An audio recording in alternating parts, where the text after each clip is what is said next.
Imagine చేయండి, మీ లైఫ్‌లో మీరు ఒక once biggest celebrity. Billions of fans ఉన్నారు మీకు. బిలియన్స్ ఆఫ్ రికార్డ్స్ అయితే సోల్డ్ అయ్యాయి. కానీ మీరు చనిపోయిన 15 ఇయర్స్ తర్వాత కూడా పీపుల్ మిమ్మల్ని అడుగుతూనే ఉన్నారు. అసలు మైకేల్ జాక్సన్ డెత్ వెనకాల అనేది మనం తెలుసుకుందాం. ఇదైతే కాన్స్పిరసీ థియరీ పార్ట్ 1. దీంట్లో మనకి తెలియని నిజాలు ఉంటాయా? లేదా ఏం ఏం జరుగుతుంది అసలు? మనకి ముందు స్టోరీలో ఏం జరుగుతుంది? అసలు దీంట్లో మన థియరీస్ ఏంటి? మిస్టరీస్ ఏంటి? అసలు స్టోరీ ఏంటి? అనేది తెలుసుకుందాం బ్రీఫ్లీ. నేను మీ ఆశ్చర్య పదండి, ఈరోజు మన మైకేల్ జర్నీకి అయితే వెళ్ళిపోదాం. In 1958 the Jackson was Born. అయితే చిన్నప్పటి నుంచి కూడా జాక్సన్ పైలో నుంచి మ్యూజిక్ అయితే రాణించాడు. అంత చిన్నప్పటి నుంచి మ్యూజిక్ అయితే రాణించాడు. కానీ ఎవరు ఎక్స్పెక్ట్ చేయలేడు అసలు అతను ఒక కింగ్ ఆఫ్ పాప్ అవుతారు. అయితే tiller, Billie Jean, beat it ఇలాంటి ప్రపంచాన్ని మార్చేసి అలా ఉన్న ఒక్కొక్క బీట్ మైండ్ అయితే మారిపోతుంది. థ్రిల్లర్ ఆల్బమ్ అయితే ఇప్పటి వరకు హైయెస్ట్ గ్రాసింగ్ ఆల్బమ్గా చెప్పబడుతుంది వరల్డ్లోనే. మైకిల్ అయితే సింగర్ మాత్రం కాదు, ఒక గ్లోబల్ ఫినామినా. కానీ సక్సెస్ పెరిగింది, ప్రెజర్ కూడా పెరిగింది. 24 అవర్స్లో మీడియా అటెన్షన్, తన సొంత లైఫ్ మీద ఒక చాలా రూమర్స్ ఇలాంటివి అయితే నడుస్తూ ఉన్నాయి. ప్లాస్టిక్ సర్జరీ, రిలేషన్షిప్స్ ఇలాంటి రోజు న్యూస్లో హెడ్లైన్స్గా మారిపోయాయి. చాలామంది మైకిల్ని జడ్జ్ చేశారు, కానీ తన హెల్త్ ఇష్యూస్ మాత్రం ఎవరికి తెలియకుండా దాచేశారు. ఇవన్నీ కూడా ఒక ఆలోచించలేని ఇప్పటికీ ఒక మిస్టరీగా దాగిపోయి ఉంటాయి. అయితే డాక్టర్ లేటర్ ఎక్స్ప్లెయిన్ చేసింది ఏంటంటే అతనికి విటిలిగో అనే ఒక స్కిన్ క్యాన్సర్ అయితే ఉంది. అతని బాడీ మొత్తం కొద్ది రోజుల్లోనే చేంజ్ అయిపోయింది. అది ఎవరికి అంటుపట్టలేదు. కొంతమంది అతను ప్లాస్టిక్ సర్జరీ చేయించుకున్నారు, అలా మారిపోయారని చాలామంది అన్న మొదలుపెట్టారు. ఇవన్నీ మనకైతే మైకేల్ జాక్సన్ అయితే క్రియేట్ చేశారు. మ్యూజిక్ ఇండస్ట్రీలో సక్సెస్ అంటే చాలామంది ఫ్రీడమ్ అని అనుకుంటారు, కానీ పూర్తిగా డిఫరెంట్ విషయం. Sony, I've generated several $billion for Sony, several billion, and and Tommy Mottola is a devil. Continue our drive until he's terminated. Oh, there you go. Record labels అనేటివి చాలాసార్లు ఆర్టిస్టులని ఒక ఊబిలోకి అయితే నెట్టేస్తారు. కాంట్రాక్ట్ లేబర్, స్లేవ్ కాంట్రాక్ట్స్ ఇవన్నీ చాలా problematic situations in music industry అని చెప్పుకోవచ్చు. ఇవన్నీ Michael గారు ఫేస్ చేశాడు. అయితే కొన్ని క్యారెక్టర్స్ని సేవ్ కాంట్రాక్ట్స్గా మార్చి మైకేల్ అయితే దాన్ని సిటిజన్కి అయితే ఎక్స్పోజ్ అయితే చేశారు. ఇది చాలా ఒక సెన్సేషన్గా మారింది ఒకప్పుడు. అలాంటివి కాదు, కొన్ని వేల ఇష్యూస్ అయితే ఈ మ్యూజిక్ ఇండస్ట్రీకి ఎక్స్పోజ్ అయితే చేశారు మామూలు జనాలకి. అయితే సోనీ క్యాటలాగ్లో ఒక పిక్చర్ అయితే పెట్టుకున్నారు. 1/3 పిక్చర్ అయితే పెట్టుకున్నారు. ఈ ఇండస్ట్రీలో చాలా పెద్ద అని చెప్పుకోవచ్చు. కాకపోతే సక్సెస్తో పాటుగా కొన్ని కాన్ఫ్లిక్ట్స్ అయితే వచ్చాయి. మనం ఎంత ఎదిగే కొద్దీ మన మీద బురద చట్టడానికి చాలా మంది ఉంటారు. There will be no issue when we think about it.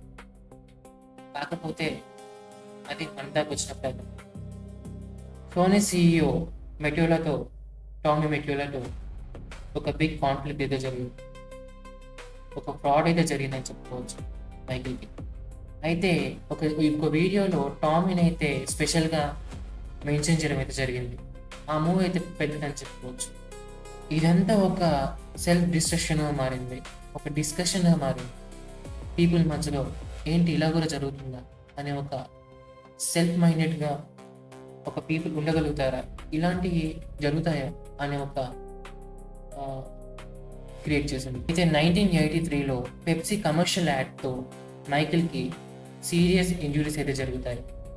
తన జుట్టు మొత్తం కాలిపోతుంది. అయితే తలలో సివియర్గా ఇంజురీస్ అయితే జరుగుతాయి.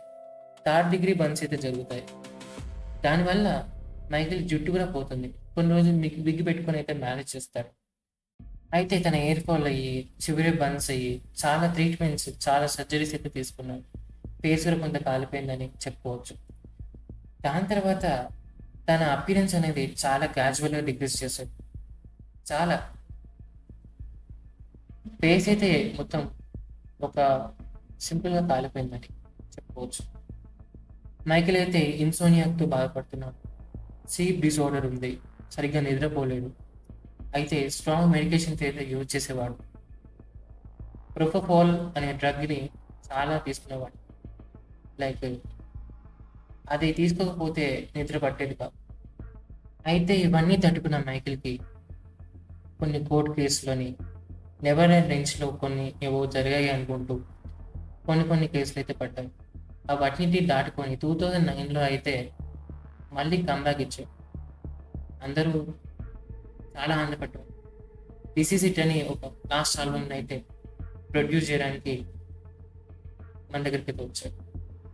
ఆడియన్స్ అయితే చాలా ఈగర్లీ వెయిట్ చేశారు. మళ్ళీ కంబ్యాక్ ఎప్పుడు ఇస్తాడు అనుకుంటూ.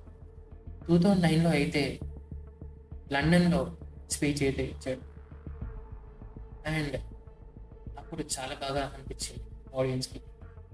కాకపోతే జూన్ 25, 2009లో ఒక shocking news. Michael Jackson passed away. ఈ న్యూస్ తెలిసి వాళ్ళు మొత్తం అయితే ఆగిపోయింది. అయితే మైకేల్ డెత్ తర్వాత పోలీసుల ఇన్వెస్టిగేషన్లో ఏం తెలిసిందంటే, ఆ ఇన్వెస్టిగేషన్లో ప్రొపఫాల్ డ్రగ్ ఇంటాక్సికేషన్ అని తెలుసు. అయితే ఆ నైట్ మైకేల్ జాక్సన్ ఎక్కువగా ఆ ఇన్సోనియాకి వాడే ఒక డ్రగ్ అయితే తీసుకుంది. మెడిసిన్ అడ్మినిస్ట్రేషన్ రిలీజ్ చేసిన విషయం ఇదే. దాని తర్వాత తన డాక్టర్ మోరే ఆ నైట్ ఎంజీతో పాటే ఉన్నాడు ఆ ఒక రూమ్లో. ఆఫ్టర్ రిహర్సల్స్ తర్వాత దిస్ ఈజ్ టూర్లో భాగంగా రిహర్సల్స్ అయితే మొదలుపెట్టాడు మైకేల్. అలా ఒక చిన్న ప్రాబ్లం వచ్చి డాక్టర్ అయితే కన్సల్ట్ అయ్యారు. అతని పర్సనల్ డాక్టర్ మోరే. అయితే రూమ్లో ఇంప్రొఫాల్ డ్రగ్ ఓవర్ డోస్ అని తెలిసింది. అయితే ఇది డాక్టర్ మీద ఏమైనా డాక్టర్ చేసి ఉండొచ్చు అని చాలామంది అనుకుంటారు. అయితే కొన్ని రోజుల తర్వాత ఇన్వెస్టిగేషన్ అయిపోయిన తర్వాత డాక్టర్ని డిక్లేర్ అయితే చేసింది అతను కాదు అని. లైక్ అతన్ని రిలీజ్ అయితే చేసింది ఆఫ్టర్ మెనీ ఇంటర్వ్యూస్. అయితే డెత్ గురించి నాకేం తెలియదు. మోరెన్ మాత్రం గిల్టీ అని ప్రూవ్ చేసి కోర్టు అయితే అతన్ని పంపించింది. అయితే మైకేల్ డెత్ తర్వాత ప్రపంచం ఆగిపోయినట్టుగా అయింది. దాని తర్వాత ఒక టూ కాన్స్పిరసీ థియరీస్ అయితే మన ముందుకైతే వచ్చాయి. దీని గురించి స్పెషల్గా మనం మాట్లాడుకోవాల్సిన విషయం అయితే సడన్గా మైకేల్ డెత్ అనేది చాలా మందిని ఇంపాక్ట్ చేసింది. ఫ్యాన్స్తో పాటుగా అందరినీ కూడా ఒక షాక్లో అయితే పడేసింది ఆ 2009లో. అయితే ఒక థియరీ అయితే మైకేల్కి చాలా మంది ఎనిమిస్ అయితే ఉన్నారు. మైకేల్ ఎగ్జాంపుల్ టామీ పెటోటోని తీసుకుంటాం, సోనీ CEO. అయితే వాళ్ళిద్దరి మధ్య కాన్ఫ్లిక్ట్లో ఒకవేళ టామీ డాక్టర్కి చెప్పి మైకేల్ని చంపేశారేమో అలా అని ఒక థియరీ అయితే డాక్టర్తో కలిసి మైకేల్ని చంపేశారు. ఇదైతే ఫస్ట్ థియరీ.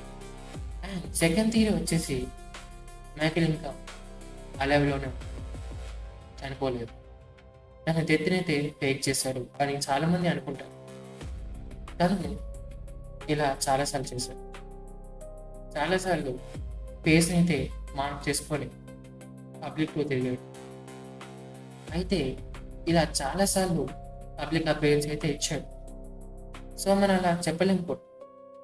మైకేల్ ఇంకా బ్రతికే ఉండొచ్చు లేదా ఉండకపోవచ్చు. నిజంగా ఫేక్ చేసి ఉంటే ఆ పాసిబిలిటీ అయితే చాలా తక్కువ అనిపిస్తుంది.